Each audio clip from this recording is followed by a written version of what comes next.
Hult Prize Nigeria Podcast. Hi, innovators, change makers, and global leaders. My name is Simon Olomu, and I'm your host for the Hult Prize Podcast. Here on Hult Prize Podcast, we spotlight innovation, entrepreneurship, and leadership. It's a platform for bold ideas, for leading questions, and for stories of resilience and grit. So, watch this space.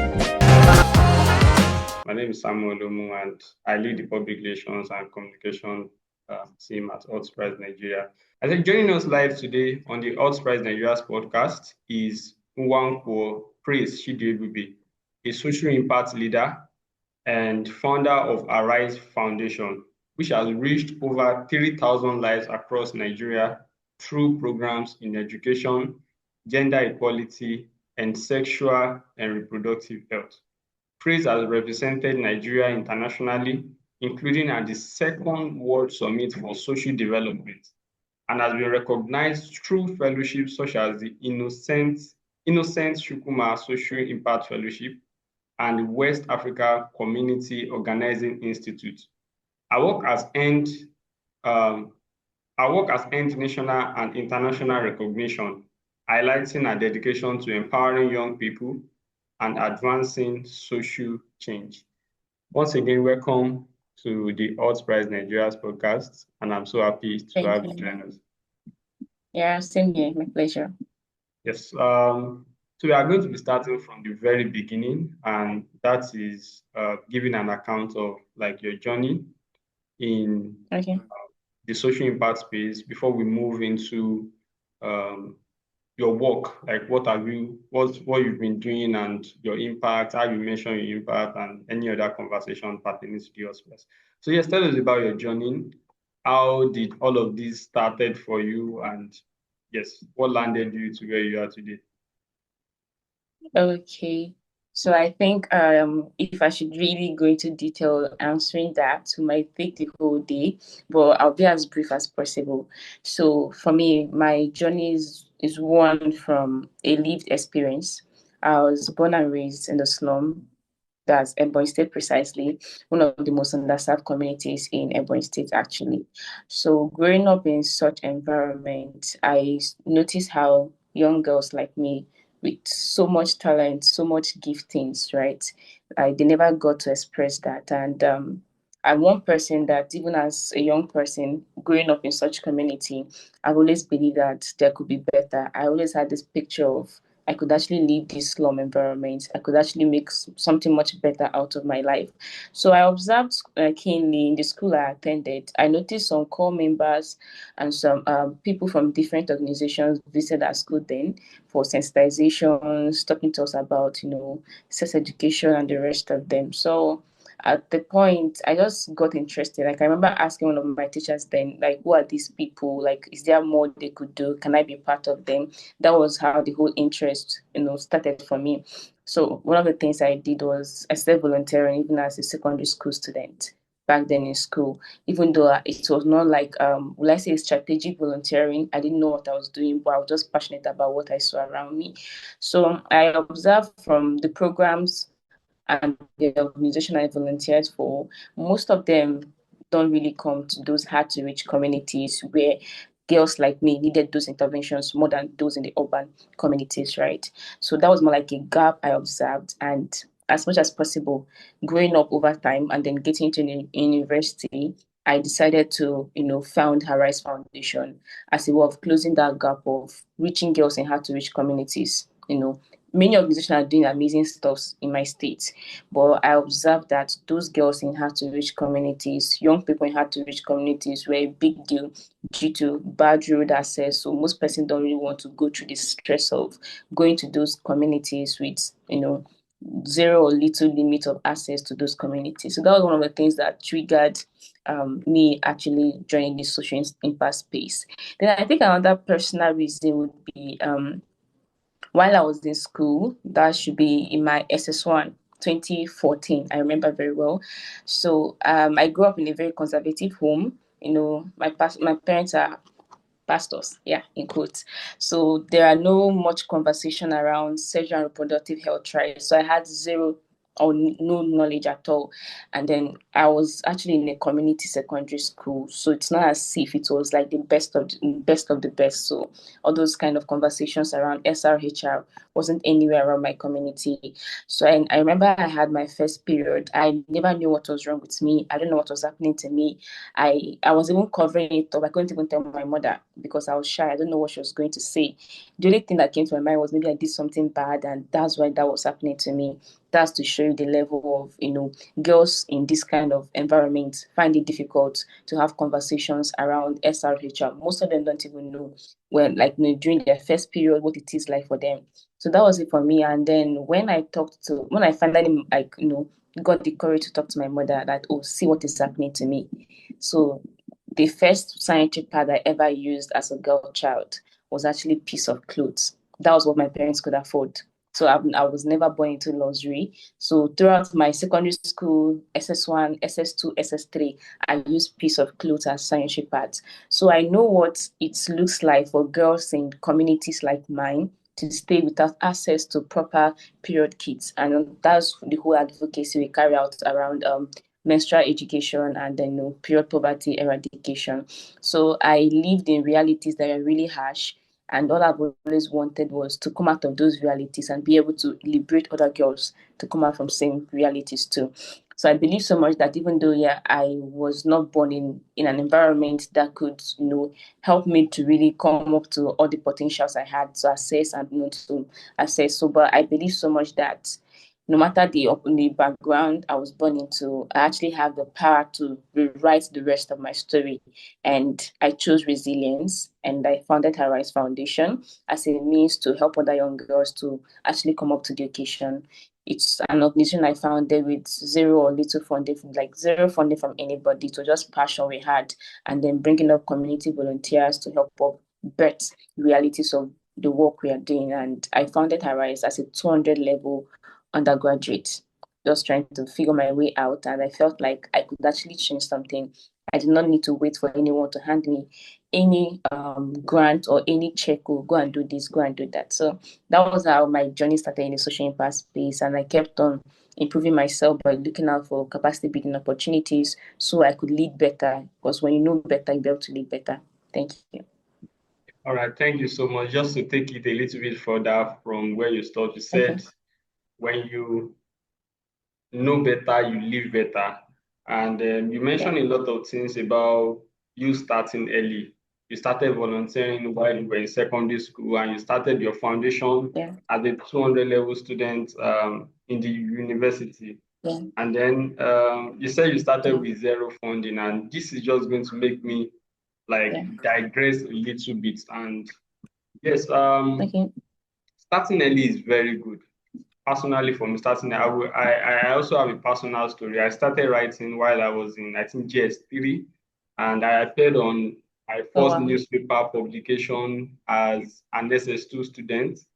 And as an SS3, I've already appeared in about 4 to 5 newspapers, writing for newspapers. And when I entered the university, it was already a big thing for me already. Currently, I work with an international company based in Johannesburg as a tech journalist. I report technology news.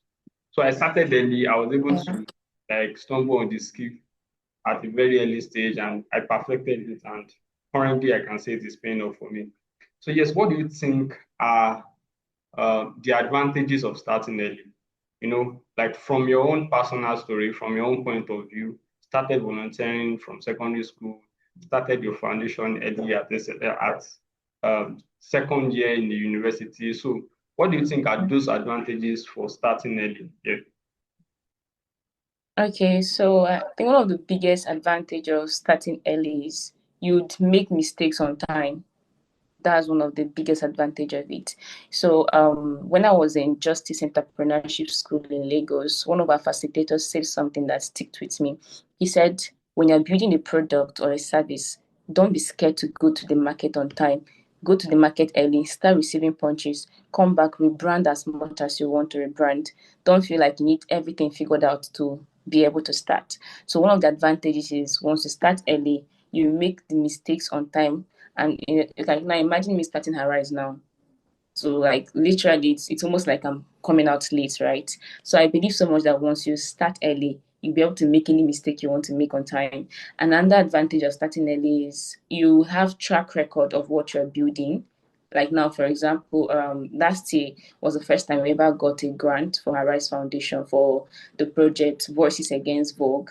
So imagine if we did not start early, there is nothing for us to present to this donor organization that, oh, we've done this, and that. So when you start early, you have a track record of what you've done, and then people can believe that, oh, she has been able to do this with zero funding. Then that means if you support her, she can be able to do much better. So starting early would help you make mistakes on time, and then be able to, narrow your path. When we started HerRise Foundation, that was not the name initially.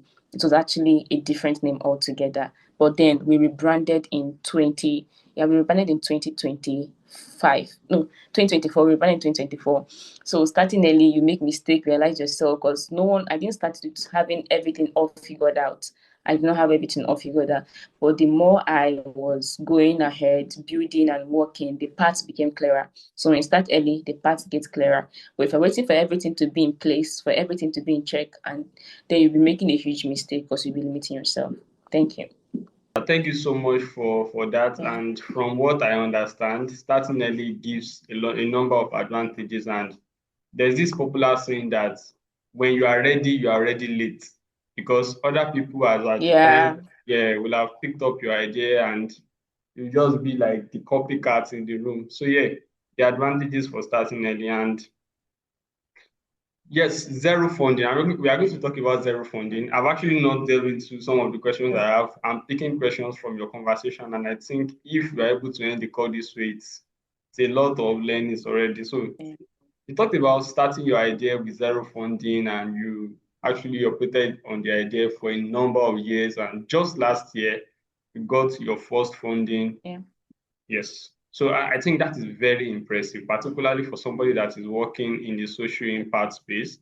And there has always been this misconception, particularly from young people, about I don't want to go into the social impact space and they don't have money, you struggle through.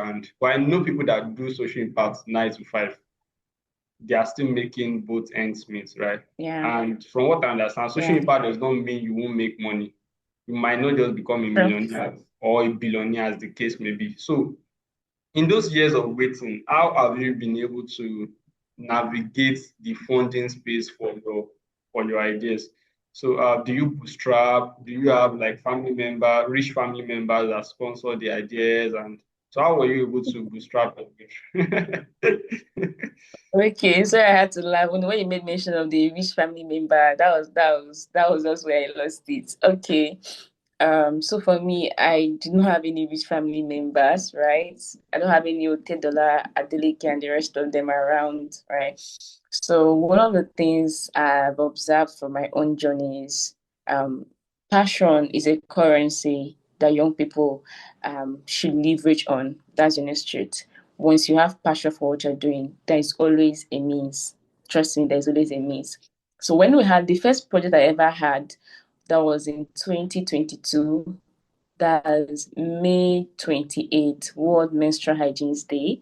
So then we donated 250 sanitary pads to some schoolgirls in a particular community we visited.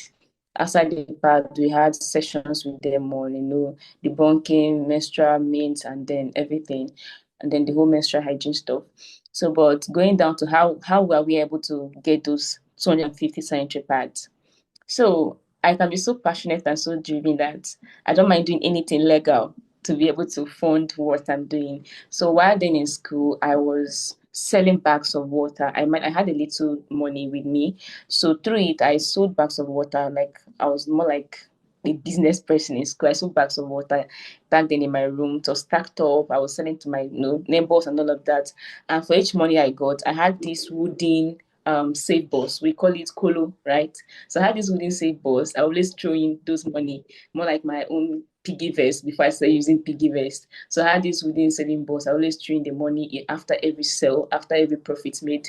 I was doing that because I had in mind I was going to carry out a project by May. So I started saving up by January, right? And then another thing that helped me was I now noticed that around the community I lived in, where my school was located, so I observed something that I saw young children picking up iron metals, right? And then they were selling it to people. And I said, okay, I could actually do this. I was doing what I was passionate about, helping the young girls, and I don't mind doing anything good and legal, right? To help these young people. So what I did was I had to now start buying iron scraps for them, what we call scavenging. That's more like a too short for it. But in Nigeria, we could just say iron condemn. So I actually had to buy iron metals from these children. They are bringing it to me. I was buying from them, like, and then when I sold them to the major distributors that will now convert them and upcycle them for other uses.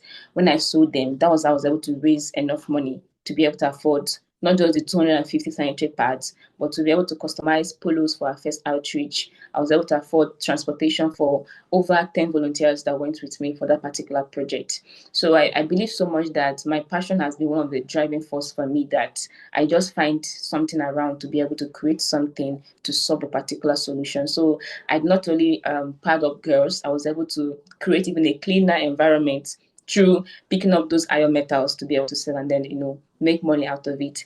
And then also another thing that has helped me so far, when I was able to upgrade a little more, was I observed that people are sleeping on advocacy.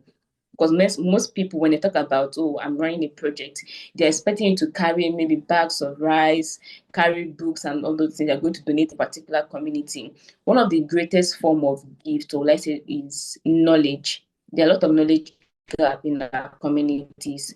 There are a lot of young girls out there battling with low self-esteem. There are a lot of young guys out there battling with, addiction, drug addiction, and all of that. So now I said, okay, since you don't really have all the money now to be able to maybe pay school fees for these students, because me, I'm literally in school, so I can't really pay much school fees for a lot of persons. So what I now did was, how about try advocacy? That's creating awareness, advocacy around SDG4, that's quality education, advocacy around SRHR, let them know their body, the parts of their body, their rights and everything. How about talk to them about gender equality, so that, because I observed that the culture of silence was quite predominant in my state. So why don't I leverage that until I'm able to come up to the level where I can afford to send most of them back to school, provide school books for most of them, provide school uniforms, food fares, and the rest of them for them. So I did not fold my hands and wait until everything was perfect. I began sensitization across community. There are schools we went to, there are over 3,000 of them. Schools we went to, there are over like lots of them. And knowledge gap is one thing that if you bridge it, it has really like done something that generations to come will benefit from those children. So that was one of the things I had to try out, since I didn't want to fold my hands waiting for when all the funds in the world will come. I started initiating GBV clubs across schools. Currently, HerRise Foundation has over 10 active GBV clubs across schools, and we distributed over 300 GBV club manuals across schools in Ebonyi State. So I had to leverage advocacy instead of waiting for all the fundings to come. So advocacy is something that young people are sleeping on. You must not carry out outreaches or projects where you're distributing items and all of that. You can start with advocacy while waiting for all the fundings to come. That was what I leveraged on until I started working after I graduated from school. That was 2023. No, sorry, 2024, yeah. And then I started working. I was doing some stuff online and offline. And then from there, because this is one thing that is so passionate to me and so keen to my heart, I was keeping a part of my salary. Okay, this part will go for sponsoring this child in school. This part will go for this project. This part will go for that project. So I kept on doing that and kept on shooting my shot. And we landed our first grant in 2025.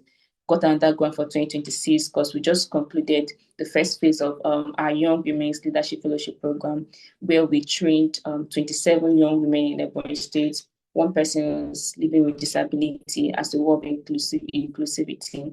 So I believe someone that you don't need to have everything figured out for you to start.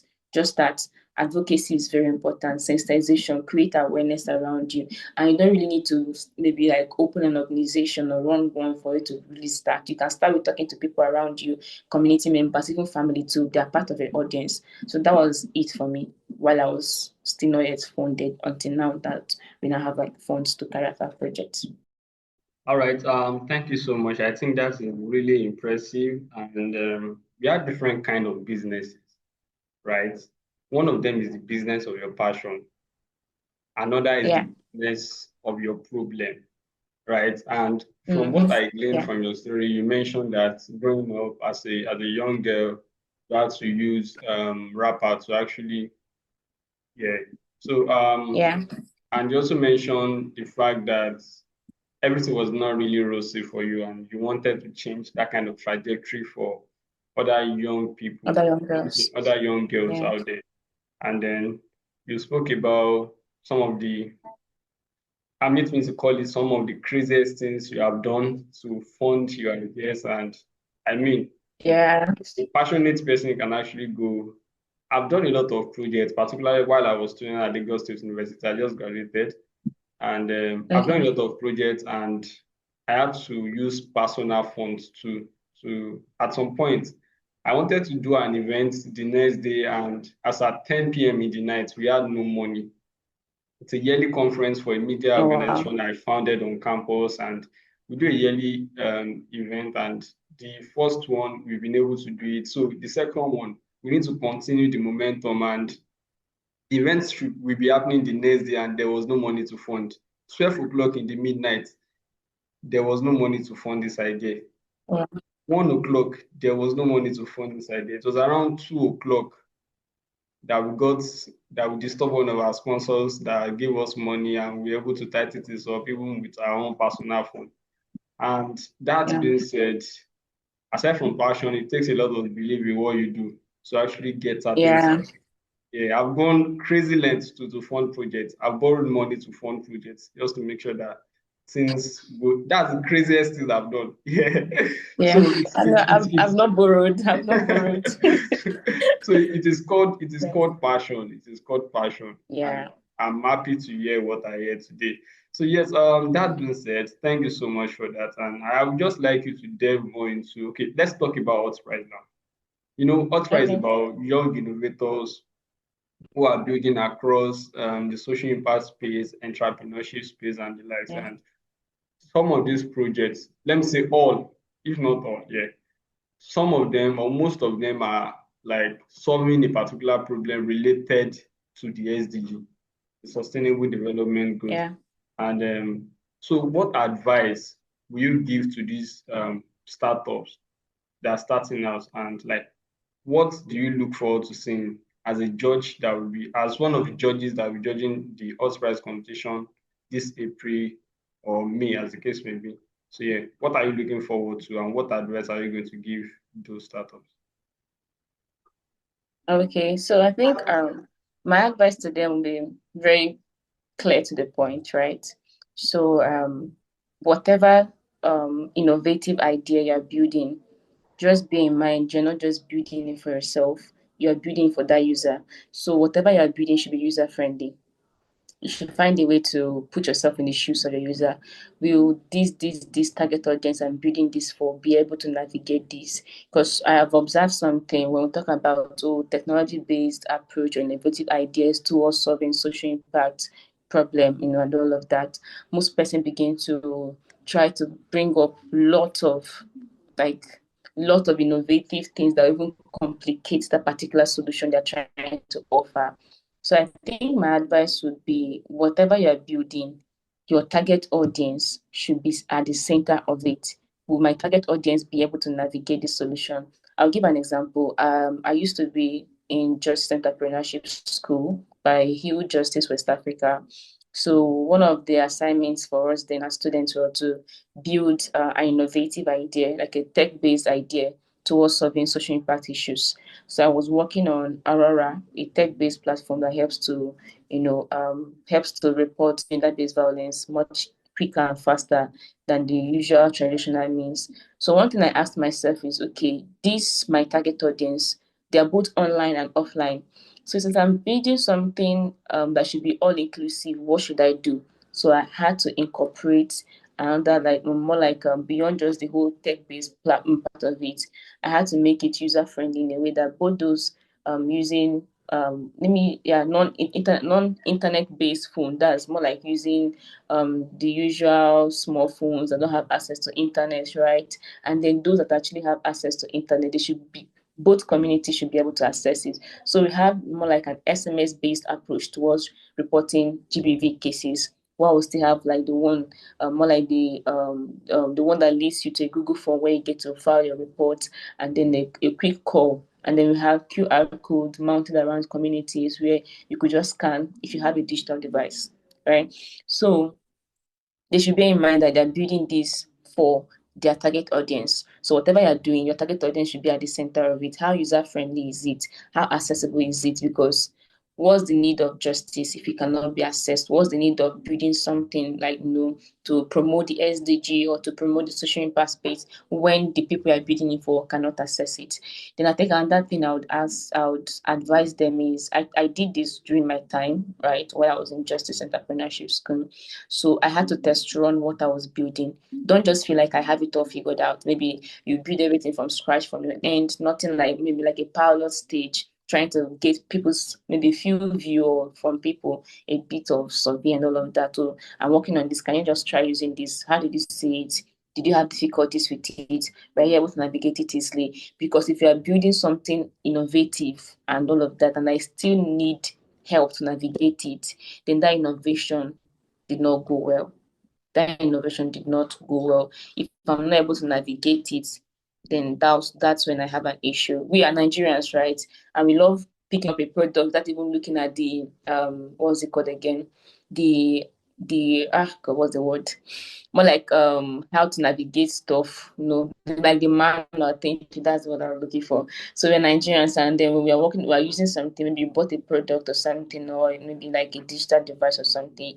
Most of us don't like going through the manual. We just want to quickly navigate it. That's to show how user friendly it is. So whatever they're building should be user friendly, and they should have their community at the heart of it.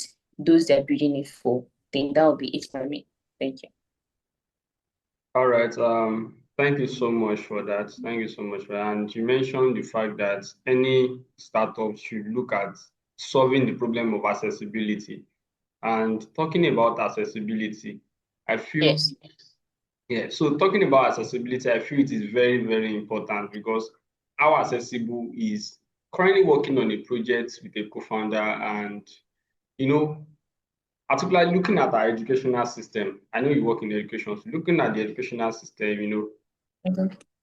for me, I would say the Nigerian educational system, the traditional educational system rather, has been very boring because you do the same routine stuff over and over again. Mm. And there are a number of, I understand the fact that English is our Yeah. official language in Nigeria, but there are a number of people who do not understand English. Yeah. And it will take time for them to learn that English and still catch Mm. up with other people. By the time they are done learning that particular language, at the time they are done learning English, Yeah. others are already moving at the speed of light. So I'm thinking that So it would be very good if any startups is coming with like an idea of solving that particular problem, but not limiting it to one official language, which is English, but allow people to learn their own indigenous language. So that is how accessible yeah. those solutions can actually be. And I actually share the same sentiment with you too. So just the last question there. So Yeah. how can social enterprise actually balance innovation and sustainability? So you work in the sustainability side of things, like the NGO, you have a foundation and all that. So how do you think startups can Mm. balance sustainability with innovation while also addressing their community problem they are trying to solve here? Okay. So I believe so much that sustainability should be at the heart of whatever we are doing in this sector, that's in this development space. Because what's the need if you're just doing like a maybe one time intervention or something? So finding balance there can be, I won't really say easy to navigate, but that's a part of where we have process for everyone's journey. So I would take, for instance, my own journey with HerRise. At first, when we are carrying out projects at the beginning, we were just passionately doing a lot of things in our first year and all of that. So, but then that's the place of capacity building programs or trainings, right? Begin to learn something different, and then it shifts or rubs off in your organization. So one of the things I would suggest, or I would say, as a way of finding balance, right, and then sustainability and everything, that would be we should shift towards no longer silo projects, right, to more room for collaboration. It's time for us to do that, because when I'm just doing something, this is a me project. But when it's collaboration, I'm here, the next party is here, the other party is here. When three of us are involved, you see that we not just have a greater reach, but it's more sustainable. Because imagine when, let's say I'm holding up a bottle of water just high like this, and then my hand could get weary and hurting. But imagine if there are two people that are holding it up to support me.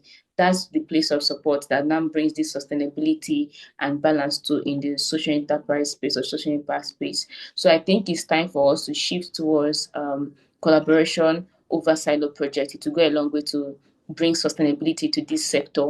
And then another thing is we should invest more in not just systems and structures, but also in people too, because these systems and structures cannot play any role when people are not invested in. Know that people are the heart of development, and everything we are doing, it should be people centered. And then another thing to bring about sustainability will be the place of decentralizing roles. I'm doing this project. You should be able to decentralize it from start to finish. This person, Mr. A, does this, Mr. B does this. Like every single person knows what they're meant to do next and what should be done, so that even in the absence of, let's say, the point man, everything can still go very well without the point man being there. So sustainability will be built when founders or leaders or non-profit leaders stop building everything about the organization around them, but should be able to sell their vision to their community members, to their team members in a way that they can run comfortably with it, even without the point man. That way, sustainability can come in place. And I think another thing we should think towards in this part of Africa should be the area of succession plan. It's not a bad thing to plan for succession. No one is saying you're going to die tomorrow or not, but we're talking about sustainability. Even if you die, even if you go tomorrow, this work should continue. Let's take, for instance, the Innocent Chukwuma Social Impact Fellowship. That was done as a way of immortalizing the man. Innocent Chukwuma is late, but everything about him is still very another way for sustainability, because Mr. Innocent is gone, but every single thing about the Innocent Chukuma Foundation is still very much alive. And that was even the reason why most of us got into his fellowship program. So I think if we have that in mind, I'm Igbo, so there's something I've observed about Igbo owned, like business is owned by Igbo men. So my people love to pride, like, oh, this is my business, this is like the my kind of thing. And most times when they are gone, you see that maybe the stores for Mr. Okonkwo and Sons is closed down, no one is there. The store for Mr. Obi and Sons is closed down, no one is there, because they rather own something. Some of them rather own something themselves than to collaborate or join others, in being a part of it. So if you can shift from silo projects to collaboration, it will go a long way to build sustainability for everyone in the social impact space. When you bring up our efforts from different sectors, so we are working on this and working on this, you can join us together, you can do this. It brings about more leverage, and then the sustainability you're looking for would actually be there. So remember, I said first we should invest in people. People are the heart of development. Sustainability cannot happen when people investment are not taken as priority, because it is still we human that should be able to make this thing sustainable. So it's not as if one robot somewhere was going to make it happen. So if we invest in people, it will go a long way to really helping sustainability. Yeah, I don't know if that answered your question. Yes, very well. Thank you so much